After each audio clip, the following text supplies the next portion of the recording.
bismillah dal leen ak jàmm ñu dikk ak yéen ci li gën a fës ci yéenikaay Libération yéenikaay la ñu koy doore mi xëy na kay dikkaat ci jafe-jafe yi nga xam te ni am na ci kër googee di LONASE mu ne nag ka nga xam te moom moo fa nekkoon directeur général di docteur Cheikh Dieng moom nag daal dina génn wax ak ñi nga xam te ñoom ñoo di taskatu xabaar yi ca la nga xam te moom la ñu koy jiiñ ñu doxalin gu sellul moom la def ci bopp kër googee di LONASE ba tax nag ñu jëlee ko fa ci lu matul ñetti weer ca ba ñu ko tabbee ak léegi moom nag daal dina taqal ki nga xam te moom moo nekkoon kilifaam di docteur Cheikh Tidiane Dièye mu ne nag lépp luy njiig njaaga te moom docteur Cheikh Tidiane Dièye mooy njaag ndax nag bu fekkente ne ab mafia am na ca moom taq na ca ba na ci rëpp noonee la ko daal di xam ne ci biir journal bi Libération yéenikaay ne ñuy tamit li nga xam te moo ñeel convention boobu cadeau bi nga xam te jagleel nañ ko Canal Plus mu ne un bouquet de faveur et d'illégalité gannaaw la nga xam te nag journal bi xam la ne ko mooy niki ñeenti fan ci weeru novembre 2020 la ARMP kër gi xam te mooy saytu lépp lu jëm ci wàllu marché public yi daal di xam ne rek ne noonee nga xam te ni na la Canal Plus di doxale ci biir réewum Sénégal jaar yoon te nañuy liggéey tamit nguurug Sénégal àndu ca waaye tamit mu daal di cay yokku ni rek am na benn exploitation bu service de distribution boo xam te ñu ngi koy doxal te Sénéra nag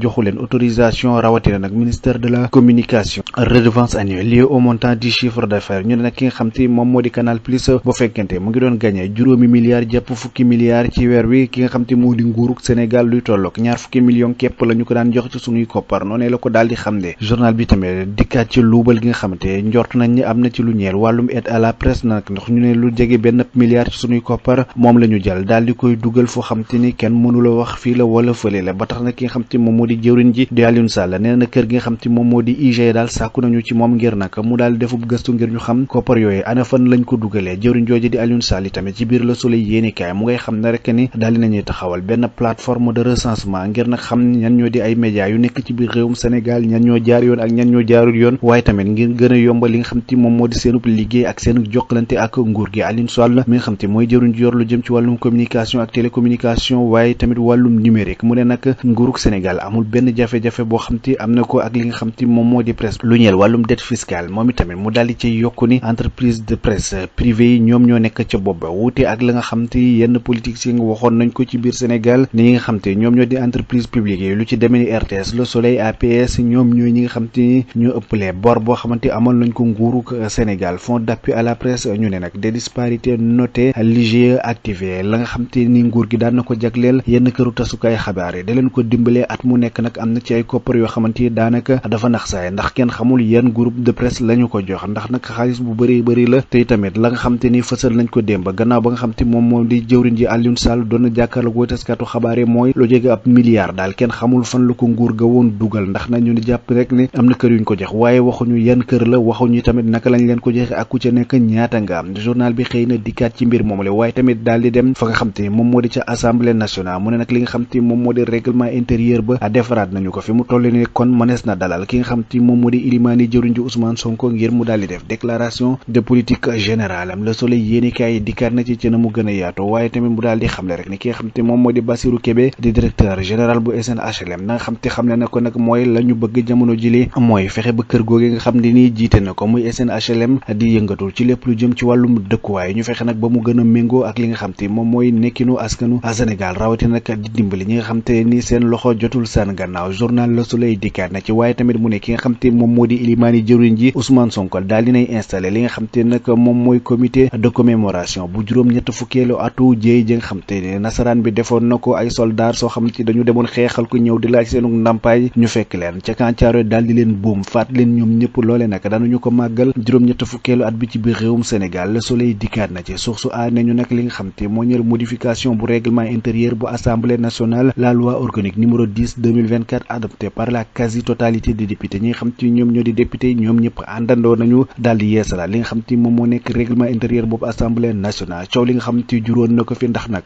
ki nga xam te moom moo di ilimaani jëruñ ji daf ne woon dafa dem rek def li nga xam te moom moo di déclaration de politique générale bu fekkente ni yeesaluñu ko mu mel ni kon mbir moomee daal dina yemb source a moo ko xamle journal bi tamit ne ñu ministre de la communication parle de plus de 800 millions présumés portés disparus dans le cadre de la répartition de l'aide à la presse l'IGE activé lu mot juróom-ñetti téeméeri millions ci suñuy koppar nag moom moo daal di nax saay loolee amul foo xamante ni mënees na dut baaraam ne fa la ko nguur ga woon dugal jàpp nañ ni daal ay këru tasukaay xabaar la ñu ko jagleel dimbalee leen ko waaye waxuñu yan lañ waxuñu tamit fan la waxuñu tamit ku ci nekk ñaata la ñu la jox ba tax nag ñu sàkku ci kër gi nga xam te moom moo di IG mu daal di defub l'enquête ci mbir moom moomule ngir ñu xam la nga xam te moom moo nekk ci mbir moomule. waaye tamit mu ne parfum de scandale du siècle 45% des 1,9 milliard de francs CFA alloués à l'aide à la presse, soit 800 millions de francs CFA, n'ont pas été injectés dans les entreprises de presse, mais nous avons commandité un audit de l'IGE pour tirer cette affaire au clair. loolee di kàddu yi nga xam te moom la kii di Alioune Sall daal di yëkkati démb ba muy jënoog way taskatu xabaar yi. nee na nag ñoom xamuñu fan lañ ko dugal, waaye nag dañu def seen kéem kàttan ba la nga xam te moo di yooyu lee koppar mu daal di leer nañ. docteur Cheikh Dieng moom itamit nekkoon directeur général bu ONAS dikkaat ne ci jafe-jafe yi nga xam te moom moo doon digganteem ak ministère de tutelle am, waaye tamit ba ñu dàq ko ci kër googu nga xam te moom moo di ONAS. moom nag daal dina taqal ki nga xam te moom moo di docteur Cheikh Tidiane Dièye mi nga xam te moom mooy ministre bi nga xam te moom moo nekkoon kilifa. mu ne nag la nga xam te moom moo di limogeage am daal mu ne c'est systématiquement di cancer qui gangrène le secteur de l'administration de l'assainissement. waaye tamit mu daal di cay yokk ni am na ay entreprise yu ñu woowee Delta ak Visage ñoom nag ñooy yi nga xam te ñoom la ñu sàkku ngir nag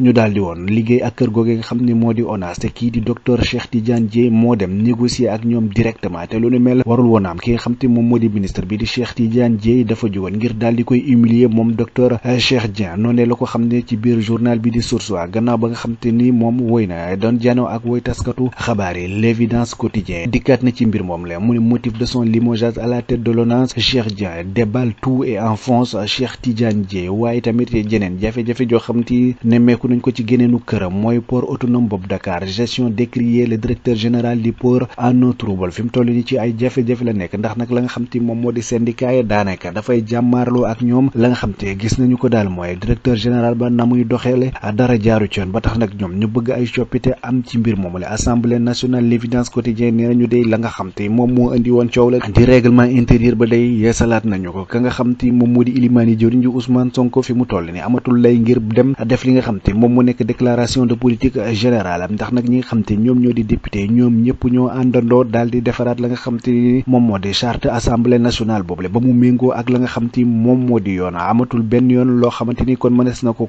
dut baaraam. waaye tamit journal bi nañu reddition du coût de la vie, souveraineté ki nga xam te moom moo di njiital MEDIS la nga xam te wax xam le na ko daal mooy gouvernement bi nañu woyal effort yi nga xam te ñu ngi koy def jamono ji ngir nag gën a dimbali askanu Sénégal. waaye itamit journal bi di l'évidence quotidienne nañu fédération de football sénégalaise de danañu def reddition de compte boo maytul, ndax ki nga xam te moom moo di jëwriñ yor lu jëm ci wàllum tàggat yaram nag mu ngay sàkko ci ñi nga xam te ñoom ñooy jiite fédération sénégalaise bu football ñu daal di koy defal li nga xam te moom moo di bilan ci at yi nga xam te moom la ñu génn. bu ko defee nag mu mën ko jébbal ñi nga xam te ñoom ñoo di ay kilifaam, ndax dañu ko koy laaj jamono jële. lu ni mel nag mënees sa njortu ni ñoom nag dañu bëgg a dem ci li nga xam te moom moo ñeel wàllum reddition des comptes ngir xoolaat na nga xam te noonee la waa fédération de sénégalaise de football doon doxale ak koppar yi nga xam te ñu ngi koy dugal ci wàllum football bi fan lay jàpp nañu ne dañu ko fa luubal te ñu mën ko xayma ci luy tollook 2 millions ci sunuy koppar. mu ne nag fay am na chèque boo xamante ni ñu ngi ko bind ci turu holding bopp ka nga xam te moo ko contrôlé di Mame Thierno Bopp nekk comptable fa nga xam te ni moo di ca 8h depuis foofee nga xam te moom moo di ca plateau. waaye tamit ñu daal di ko jagleel société bi nga xam te ni moom moo di Promise te boobu lépp société nag souscrire ñu ko foofee nga xam te moom moo di ca caisse de sécurité sociale. waaye tamit chèque yoo xam te ne dañu ko jagleel ay particuliers yoo xam te ne amuñu lenn lu ñu taqee ak caisse de sécurité sociale. la nga xam te ni daal dinañ koy gis ci boobu lépp l'enquête nga xam te def nañ ko ci koppar yi bàyyi ko foofee ci caisse de sécurité sociale ak la nga xam te ni moom la waa section de recherche gis ci kër googule. loolee lépp libération yéeni kaay xëy na dikkaat ci te li ñu gis nag ni mooy yooyu lay koppar nga xam ni bàyyi ko na ci googule kër dem ci yeneeni poche yoo xam te jotewuñ dara ak caisse de sécurité sociale toll na ci 2 millions de francs CFA. noonee la ko journal bi xamle. journal bi tamit dikkaat na ci ki nga xam te moom moo di Adama Faye di rakk ci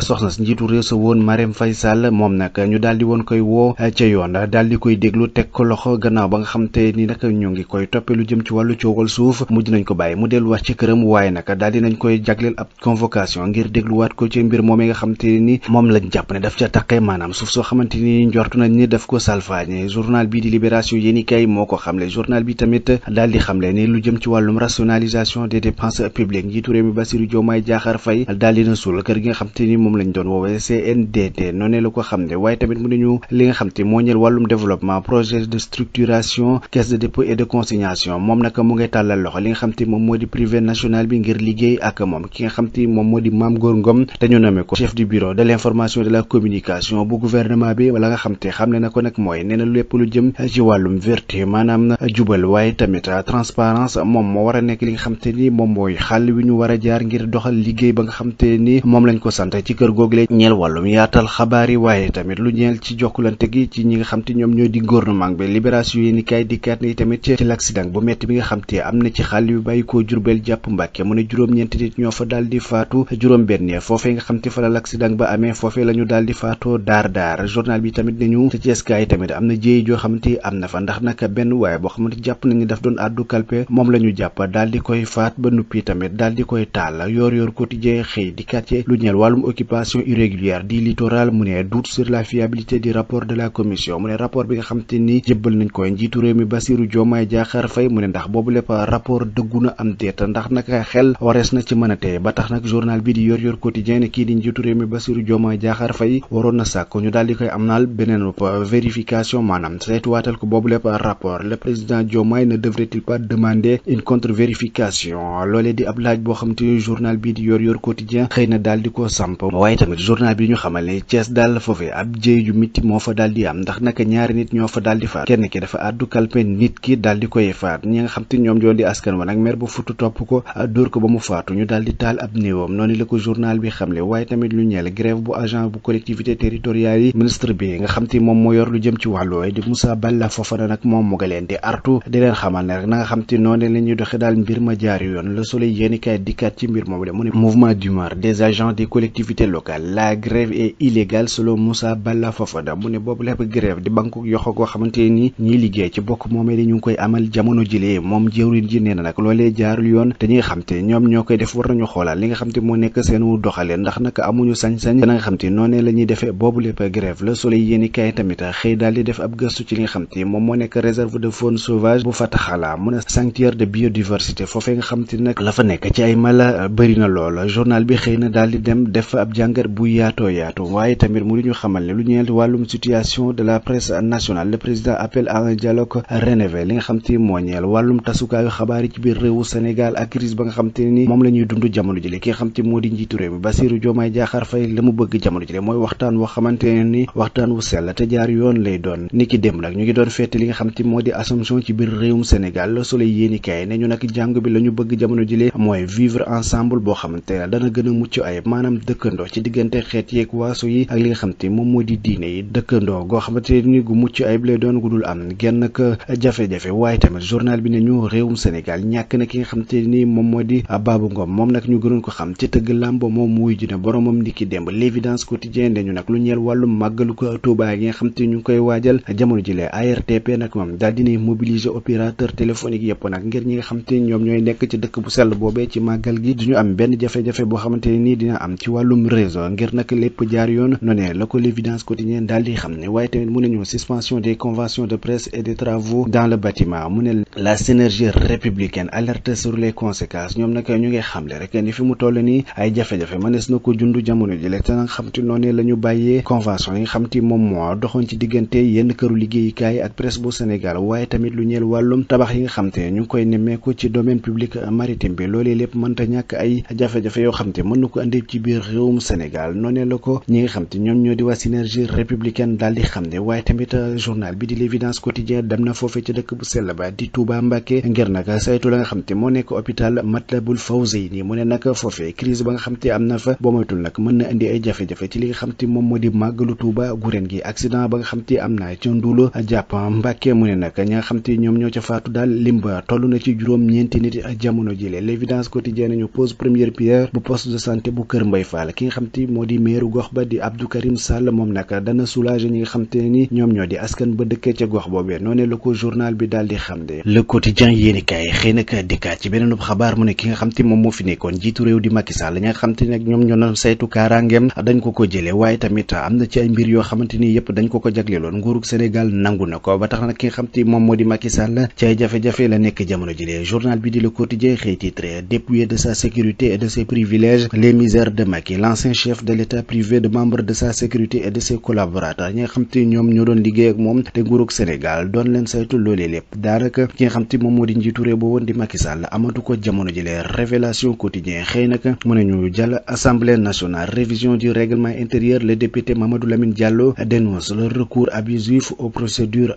d'urgence la nga xam te nag moo ñeel wàllum procédure d'urgence boobee nga xam te fa la ñu jaar ngir daal di saytuwaat li nga xam te moom moo di charte assemblée nationale boobule Mamadou Lamine Lamine Diallo nee na mbir moomu la day jaarul yoon ba tax na nag mu ngi koy ñaawlu ci biir journal bii di Révélation Quotidien Sud Quotidien nañu nag bras de fer bi nga xam te moom moo dox ci diggante presse boobu Sénégal ak état mu ne parfum de dégel le chef de l'état Bassirou Diomaye Diakhar Faye appelle à un dialogue rénové suite à la journée sans presse la nga xam te bëgg na ko jamono jile mooy nag ñu amal toog waxtaan goo xam te gu sell lay doon ngir xool naka la ñuy def ba indi saafara ci jafe-jafe yi nga xam te presse boobu Sénégal mu ngi koy dund ministre de la communication Alioune Sall moom nag la nga xam te ni xamle na ko daal mooy am na benn plateforme boo xamante ni nguurug Sénégal taxawal na ko ngir nag ñu xam ñi nga xam te ni ñoom ñoo nekk këru tasukaayu xabaar yi ci biir réewum Sénégal ana yan ñoo jaar yoon ak ñan ñoo jaarul yoon ngir nag ñu xool na nga xam te noonee la ñuy mën a jëflante ak ñoom journal bi dikkaat na ci na mu gën a yaatu journal bi tamit dikkaat na ci li nga xam te moo ñeel wàllum règlement intérieur bu assemblée nationale bi nga xam te bëgg nañu ko yeesalaat jamono jile mu ne l'assemblée nationale en plénière ce vendredi ni ki àjjuma ji la ñu fas yéene daal di amal waxtaan nag ngir xool naka la ñuy indee ay saafara ci jafe-jafe yooyu nga xam te am na foofee ca assemblée nationale bés bi yéeni kaay dikkaat na ci crise bi nga xam te ni am na ci lu jëm ci wàllum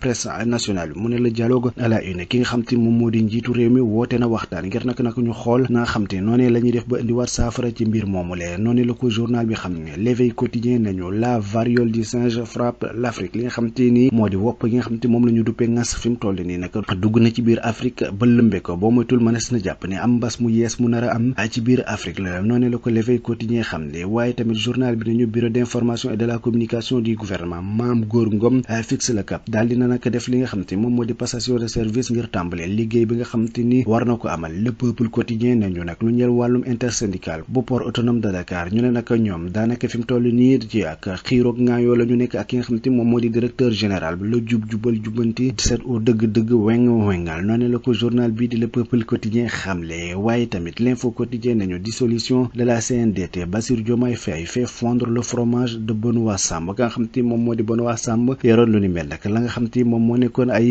doxalinam daal fa mu toll nii daanaka ki nga xam te moo di njiitu réew mi Bassirou Diomaye Diakhar Faye daf ko daal di suuxal source a ne ñu Adama Faye libéré sur convocation la véritable raison ki nga xam te ni moom moo di gorob Macky Sall bi di Adama Faye te ñu jàppoon ko nag moom gannaaw ba ñu ko dégloo ba noppi daal nañu koy bàyyi mu dellu ci këram ngir nag daal di koy woowa dégluwaat ko ana lan moo waral lu ni mel source a dikkaat na ci waaye tamit njiitu réew mi Bassirou Diomaye Diakhar Faye li nga xam te xam ne na ko jamono ji daal mooy nekkul koo xam te dafa jóg nag ngir guerre ak li nga xam te moom moo di presse nationale mu ne nag bas en père de la nation ki nga xam te moom moo di njiitu réew mi Bassirou Diomaye Diakhar Faye daal bëgg na janoo ak ñi nga xam te ñoo di woy taskatu xabaar yi ngir nag xool naka la ñuy def ba indi saafara ci mbir moom ne mission d'audit la jubal en souffrance au port autonome de Dakar foofee nga xam te moom moo di ca port autonome bu Dakar ña di syndicaliste daal nga xam te noonu la directeur bu yees ba di doxalee ñoom nag gisuñu ci seen bopp ba tax na nag ñu jàpp ne ki nga xam te moom moo di directeur bu port autonome boobu Dakaru daal la muy def daanaka àndul ak yoon ba tax nag ñoom ñu ngi koy naqarlu di sàkku nag ci ñi nga xam te ñoom ñoo di kilifa yi ñu àddu ci mbir moomule ngir nag ki nga xam te moom moo di kilifa googulee dikkaat ca na nga xam te noonee la fay doxalee tribune yéenikaay moom itam ne dikkaat na ci accident yi nga xam te ni moo ñeer wàllu gaal yi waaye tamit woto yi nga xam te nemmeeku nañ ko jamono jële mu ne des centaines de morts en 5 mois ci juróomi weer yi nga xam te moom la ñu génn ay téeméeri nit faatu nañ moo xam ci yoon yi lañ wala tamit ci li nga xam te moom moo di ci géej gi rawatina ndaw ñi nga xam te dañuy jël gaal yi ngir dem foofee nga xam te moom moo di ca tugal l'observateur yéenikaay dikk nag ci li nga xam te moo ñeel amnistie mu ne le mauvais aloi le vœu des victimes et les déclarages des juristes sur la portée de l'abrogation la nga xam te moom moo nekk bëgg-bëggu ñi nga xam te nag dañoo lor woon ci li nga xam te moom moo di fitna yi amoon ci biir réewum Sénégal diggante 2021 jàpp 2023 ak la nga xam te ni ñoom la seen xam-xam màcc ci wàllum yoon la nga xam te xam ne nañ ko ci loi d'amnistie bi nga xam te am na jamono jilee daanaka mbir yu woro lool l'observateur yéenikaay dikkaat na ci ca na mu gën a yaatoo mbokk yi mu nekkoon li gënoon a fës yéenikaay ñu doon leen ko dëgtal di leen jox dig daje ëllëg incha allah jërë ngeen jëf. Abonnez-vous sur votre chaîne YouTube DKR 221 et n'oubliez surtout pas de cliquer sur la cloche pour recevoir les notifications.